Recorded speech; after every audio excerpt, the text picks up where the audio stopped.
Well, hello there and welcome back. This is episode 48 of my Minecraft 1.16 Let's Play. So I've been working on getting some items into my storage system and I've made some pretty decent progress here. I'm up to mob drops at this point, but as I said, we're now in 1.16 and I think I'm going to put a pause on this so we can work on some 1.16 stuff. So I'm going to start with the bad stuff first. I'm in the lower floor of my blast building here and my blast chamber is right over here. And this is one of the zero tick pistons that operates it. And obviously it is not working properly. Now originally I thought this was some sort of bug or that they had nerfed zero tick pistons or something like that. But it turns out this is actually because this redstone dust that goes right here under the piston. In 1.15 this actually didn't power this piston right here. And in 1.16 just the fact that redstone is pointing into that piston means that it's going to power it. And normally zero tick pistons work via quasi connectivity. So it turns out it's just the specific design doesn't work. So I found a more reliable method. I just need to change it up and use a redstone torch instead and then run a power signal up here. And now we're not doing a block directly next to it. And run it like that and we're good to go. That's all that's required and now it's working properly. I've had to do that to a number of these. This one specifically caused me quite a bit of trouble. You can see it's kind of an unwieldy zero tick piston, but the fact that it works is all that really matters. And it does. What doesn't work is my mushroom farm. So if we go on back here, there's another zero tick piston back here, and it's one that pushes the block upwards, and it's a very complex zero tick piston. I can't imagine they would have done it this way if there were an easier way. So all of this right here is supposed to be a zero tick piston. If I put a block right here, it's supposed to push it up very quickly, but it does nothing. And that's because these pistons right here are extended and they're not supposed to be. So we've got redstone coming up this block right here, so that is powering this piston. And then we've got another problem right here where this has a power of 0, but the one coming up the side of the block is powering this piston. Now there's a lot of specifics that go into this because it's got a very specific signal strength, and yeah, I have not figured out a solution for this. Fortunately, I do have a lot of mushrooms, so I'm not super worried about it. Eventually I'll figure out something. So this is how it's supposed to operate. It is a very different experience here. So I came over to my gas farm to show that it's not working anymore, and apparently it still is. I'm a little confused by that. It might have something to do with the fact that there's not wither roses on every block, so they're not supposed to be spawnable on wither roses anymore. So maybe I've just reduced the efficiency because now there's not as many spawnable spots.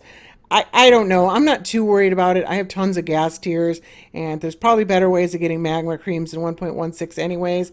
So yeah, I'm surprised it works, but it doesn't really benefit me that much. There's some weirdness going on with my wither skeleton farm. These wither skeletons are supposed to run away from these dogs. You can see these guys are just standing there. Now, when they make it over here and they see the iron golem, they are running towards it, but they're not clearing out the mob cap quite as quickly as they should otherwise because there's some weird interaction between dogs and wither skeletons that doesn't appear to be working quite right. Overall, the farm appears to be working fairly well. It just probably could be a little bit faster. But the fact that there's no blaze falling down here anymore is definitely a big benefit, especially if you're killing them with dogs because blaze don't take falling damage. And so the dogs would actually take a long time to kill the blaze. So eventually this chamber would just fill up with blaze and have hardly any wither skeletons in it at all if you're like AFKing overnight. So definitely a big benefit. However, on the other hand, I have noticed that occasionally these dogs are taking damage somehow. So that might be a problem for long-term AFKing. But I have tons of beacons right now. I'm not super worried about it, but I might want to look into ways to protecting the dogs at some point in the future a little bit better. And then lastly, we have this, and I don't know what happened here, but the last two rows down here, the Shulkers just got out. Something to do with the Nether update. Not exactly sure what happened. I could easily just consider this a administrative task and use creative to fix this, and I might do that. I'm just wondering what everybody else thinks because there should be no reason for this to happen. Like, the Shulkers should have stayed in their position. This doesn't make any sense. There's no easy way in survival to wrangle these guys back up. It's just far too risky. If I get too close to one of these guys, I'm invisible right now, but if I get one block away, one of them will start shooting me, and these guys up here do not need line of sight. So even though there's glass, they will start shooting too, and they can only hit each other. And basically, if one of these guys sees me, they all die. And that's very, very bad. So either I'm going to have to use creative to fix this, or I'm going to have to wrangle some more shulkers, because basically the only way to get rid of these guys in survival is to kill them with a bow from a distance with invisibility potions on. I don't know otherwise, and I don't know what happened. I guess I'll just move it up a little bit to make sure it doesn't happen in the future. It shouldn't have happened in the first place. I don't know what this is. In the short term, I can at least turn this on and off normally, as long as I'm invisible when I come down here. So I'm going to turn it on right now. I will actually need this for the next part of what I'm going to do. All right, so I'm right here at the edge of the new chunks. You can see behind me, this is all nether waste. This is the old region file. This did not get reset at all. And right here we have a newly reset area. And I've come out a little bit. I'm at 512, 512. I wanted to make sure that I'm pretty far away from spawn, because I'm going to do quite a bit of destruction underground. I'm going to do some digging for netherite. And I've seen people do it with TNT and beds and even end crystals and whatnot. And I want to do it with redstone. And TNT, of course, but lots of redstone. Of course, the spot I picked is all covered in lava down here. I did actually expect this. That's fine. I'm actually just going to burrow down through the lava, and then I'm actually going to have to make a pretty decent clearing underneath the ground, and I actually am going to use end crystals for that. I think that'll help quite a bit. All right, I got a big area cleared out for the machine. I did try using the end crystals, but it turns out good old-fashioned mining was the easiest and the fastest. In fact, Astrosaur came to help, and he forgot to bring shulker boxes, and so he set up a water elevator on the other side of this nether portal so that we could get up to the top of the nether, and by the time he was done, I was almost done doing the dig. So this took me at most an hour and a half. It was actually a pretty simple dig. It's 142 blocks long. It is 28 blocks deep, I think, and then it's only 7 blocks tall. So not that big of a dig at all. And I ended up getting 12 ancient debris in the thing. Not too bad. I mean, but clearing out a large area is one of the least efficient ways of doing it. We also got a decent amount of nether quartz and gold ore, and we'll get plenty of nether quartz as well, and hopefully quite a bit more ancient debris once we set up this machine.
So this is Omango's diamond mining machine. He actually just released this version for 1.15 and 1.16 like a couple of weeks ago. I still plan on using this to mine diamonds in the overworld, but for now I have repurposed it to mine netherite. And I think it's actually going to work pretty well. It's worked pretty well in my testing. I've fired it once already just to make sure it's working. You can actually see we've got an ancient debris right over there. We might as well go over and grab it. And then we can fire off the machine. For the first few runs, I'm going to have to clear things out of the way because I'm blowing up a lot of blocks. And then once I get it fired off a few times, I should be able to fire it multiple times in a row before having to go through and clear everything out. All right, so let's give this a fire. So all I got to do is hit this note block right here, and it will fire them off. Probably stand back a little bit. There we go. And yeah, stuff like that gravel over there, well, that's actually low enough. The first time I fired this, I had a big pile of gravel that fell down, and if I left that there, it would have gotten in the way of the machine. And let's get rid of this lava. But other than that, it looks like we should be mostly good. A little bit of lava over here as well. Didn't notice, oh, there's some ancient debris right there. And quartz all over the place. And I have no shortage of quartz. Oh, a couple more right there. Now that I've fired this off a few times, I found that it's relatively safe to fire this off up to 4 times in a row before having to go and check to see if there's any lava or anything like that. So I found that this is pretty safe. We don't really have to worry too much. If you do more than that, you start having to worry about lava might get in the way of TNT blast and stuff like that, especially if you do it rapid fire. You see it's actually going past that lava right there. That was not really much of a problem. Might be a little bit of hassle to go up and fix that, but not that bad really. So yeah, this is working pretty well. I've got 9 so far. Let's see if we got any more. Oh, there's 2 more right there. Nice. All right, so I ended up getting 5 more from those 4 blasts, which I've already now exceeded the amount that I got just from digging out the area. And I've only been at this for about 5 minutes so far. It has not taken me long at all to clear out the little lava. Now, this is a manual process, and Ilmango had a few machines that were a little more automatic. And he was talking about like a tunnel bore and a world eater as ways of getting netherite in mass quantities. Obviously, you can use manual processes like mining or beds or TNT and stuff like that, and those are fine. But I have a lot of tools and armor, and I want to make sure that I don't have to worry about them. So I came up with this idea. I don't know why Ilmango didn't suggest like something like this. I mean, I know it's a manual process, but this can run forever. And the World Eater and the Tunnel Borer both cover a very limited amount of area and take a really long time to build up. This took me an hour and a half to dig out the area and 2.5 hours to build the machine, and then I can just keep running it as long as I'm willing to keep cleaning out lava. I think this is actually one of the, in a return for investment, how long it takes to build and use it, I think this is one of the most efficient methods. Now, there are some ways that you can get slowed down. There's a few things that can happen. One is there are lava-filled caves. Those are kind of annoying. And when you run into one, you just have to fill it in with gravel or sand or something like that. They're annoying, but they're pretty rare. But you will run into them and they will slow you down. And the most annoying is actually we're running right under the lava lakes down here. And so sometimes you get a lava lake with gravel underneath it. So when you're blowing things up, the gravel will fall and then the lava will fall. And that one will really slow you down because basically every time you do a blast, you're going to have to go and clear out lava because like you'll have so much gravel and lava falling, like you can't just leave that alone, and that one really slows you down. But again, both of those are pretty rare. I found that 98% of the time you actually get a pretty clean run. So I'm gonna run this for a little while longer. Let's see how well we can do. Well, I'm not entirely sure what happened here, but there is a block of basalt right there that apparently I missed. So evidently this section blew itself up. I think this is pretty repairable, and I probably will want to repair this. I definitely am going to want to keep at this. I've been at it for a few hours now. I was in the middle of timing an hour to see how many I could get in an hour. I got 30 in 40 minutes, so that averages out to 40 per hour. And then I actually did time another hour where I got 39 in an hour. So 40 per hour seems to be the going rate. I mean, it's not even based really on how lucky you are with the ancient debris. It's more how unlucky you are with lava. And I think in an hour, you're probably going to at least run into one large lava thing that you're going to spend quite a bit of time dealing with. So I think that's probably about the average it seems to be. And then we've also, I did it some untimed sessions where, so in total I got about 2.5 stacks. I'm definitely going to want more of this. This covers a little bit more than a shulker box full of tools, and I've got several shulker boxes full of tools. So I'm not really sure if this scales to the amount of ancient debris that I'm going to want. We'll have to see, but I'm not sure if there's really anything else that does scale that to that amount. I do think this is a really good method. I think this works really well. All this aside, I don't think this is even going to take that long to fix, and I would definitely fix this and move ahead because I think this is actually a really good method. So if you do this method, and I actually do recommend this method, I definitely recommend that you bring along some fire resistance potions. I think they went through about 4 of them, and wear some fire protection armor. You only need 1 piece. You can see my armor took quite a beating from all this as well, but not too bad for several hours worth of work there. And also bring some sand. You probably won't uncover enough gravel to cover up all the lava. And when you get pools, you're going to want to use sand and not like netherrack or something like that. But yeah, I think this actually worked pretty well. I'm really happy with the results. I'm definitely going to want to keep at this. Oh, and we can go see. Let's pick this up. And we can see the ground that I covered. I covered, I think, at least 200 blocks, something like that. We covered a lot of ground here. I don't know if there's really a better way to uncover this many blocks in just a few hours. I think that's pretty good. And if you need blackstone or stuff like that, there's plenty of veins of blackstone just sitting on the ground here. We ended up picking up quite a bit of nether quartz. I'm not sure how much of that exactly, but we ended up getting plenty of these other resources as well. So that's pretty cool.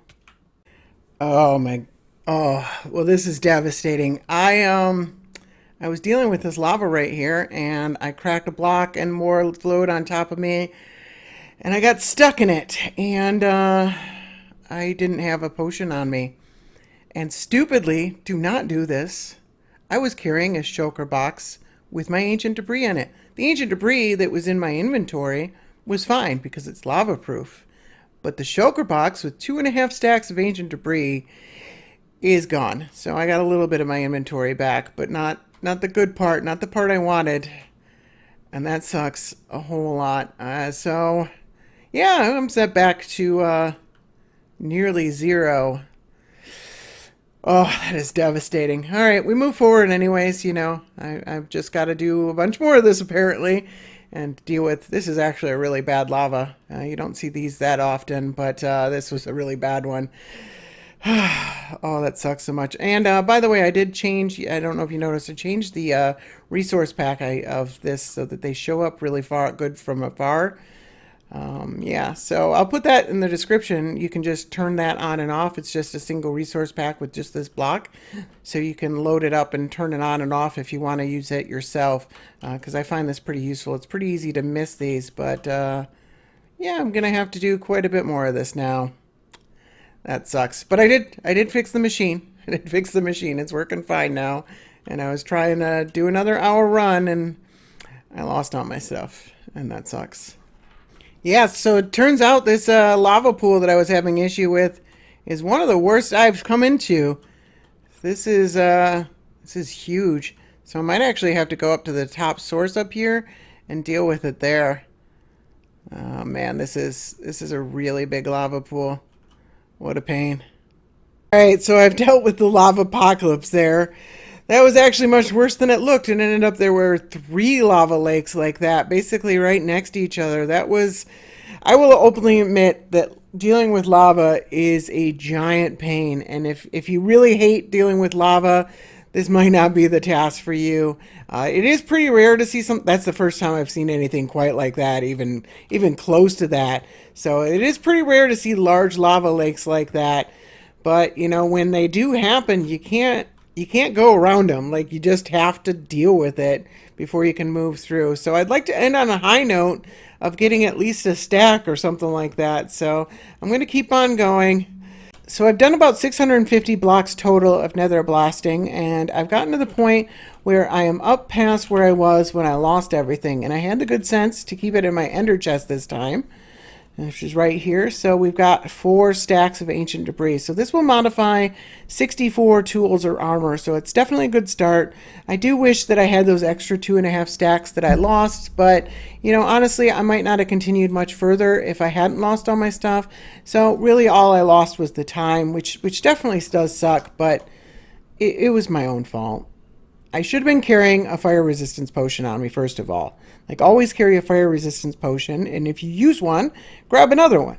But more importantly, I should not have been carrying a bunch of shulker boxes full of stuff with me. Like, you can set up a little station like this and leave all your stuff behind, and you might have to move it down after you've moved down a few blocks or whatever, but you know, put your ancient debris away. You can actually carry it in your inventory because it's lava proof, but you know, if you get a few stacks, you might want to put it away just so that it's not clogging up your inventory. But don't carry it in shulker boxes. That was absolutely gut-wrenching when it happened, so don't let it happen to you. Well, since I tore down my old storage building, I no longer have the 8 furnace array that was back there. I'm certainly not going to use the 128 furnace array for just 4 stacks of ancient debris. That's just a massive waste of fuel. So I guess I'll just do one of these old things as a temporary fix. Haven't done one of these in a while. And that'll have to do. And while I'm waiting for all this to smelt off, I guess I will try and figure out how much quartz I got out of all this. So let's grab the these guys, throw them up here, and throw some fuel in here. And let's see how we did. Alright, so these furnaces are still going, but I definitely got enough for now. And I went over my materials and I got a decent amount of nether quartz, especially considering I lost quite a bit when I died there. So well over a half a shulker box of nether quartz ore, which is pretty awesome. And some other various resources. I actually ended up getting one extra ancient debris. We might as well smelt that one up. And then I got quite a bit of netherrack and basalt as well. And then I got about a half a shulker box of blackstone. Could definitely use some more of that, but definitely very useful. And like I said, I can just go and mine that from the floor there. So I don't remember exactly how this works. I think I can mine this with some gold. So let's crack this down. Yep, netherite ingots. There we go, 32 of them. So that's pretty nice. And then I got a little toolkit. I'm going to start with just one set of gear for right now. I'm just going to upgrade that, and then I'll save the rest for later. I'll have to figure out exactly how I want to distribute all this netherite, but this is going to be pretty nice to have.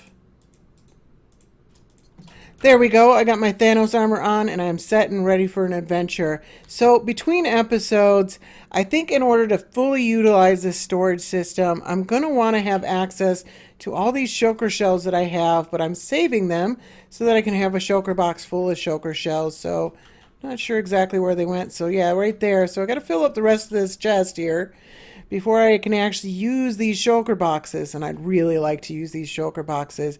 So I think it's time to go on another end run between episodes. So as I take my boat ride off 20,000 blocks into the end, I want to thank you very much for watching. I hope you enjoyed this episode, and I hope to see you again soon. Bye now.